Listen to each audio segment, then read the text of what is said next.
ഇന്നത്തെ എൻ്റെ വീഡിയോ അഗ്ലോമിയെക്കുറിച്ചാണ് പറയുന്നത്. അഗ്ലോമിയുടെ ടിപ്സിനെ കുറിച്ചാണ് പറയുന്നത്. ഞാൻ ചെറിയൊരു തൈയാണ് മേടിച്ചത്. അത് ഇത്രയും ബുഷാക്കി ഞാൻ വളർത്തിയെടുത്തു. ഞാൻ ഇതിന് കൊടുക്കുന്ന വളമെന്ന് പറഞ്ഞു കഴിഞ്ഞാൽ വേപ്പിൻ പിണ്ണാക്കിൻ്റെ വെള്ളമാണ്. ആഴ്ചയിൽ ഒരിക്കലും ശകലം ഞാൻ ഒഴിച്ചു കൊടുക്കും. കൂടുതൽ ഒഴിച്ചു കഴിഞ്ഞാൽ ഇതിൻ്റെ ഇലകളൊക്കെ അഴുകിപ്പോവും.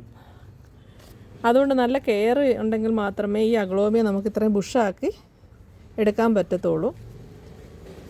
നല്ല ബ്യൂട്ടിഫുള്ളാണ് ഇത് കാണുക. അതിൻ്റെ ഇലയൊക്കെ കാണാൻ, അതിൻ്റെ ആ റെഡ് കളർ അങ്ങോട്ട് കാണുവാനൊക്കെ നല്ല ഭംഗിയാണ്. അതിൻ്റെ വേറൊരു വെറൈറ്റിയാണ് ബ്ലാക്ക് മെറൂണ്. അതും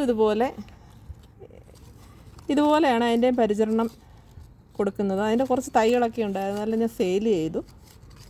അങ്ങനെ ഇന്നത്തെ എൻ്റെ ഈ 2 അഗ്ലോമിയെക്കുറിച്ച് പറയുവാനാണ് ഇന്നത്തെ എൻ്റെ വീഡിയോ എടുക്കുന്നത്. എല്ലാവരും ഇഷ്ടമായെങ്കിൽ ലൈക്ക് ചെയ്യണം, സബ്സ്ക്രൈബ് ചെയ്യണം. Okay, thank you.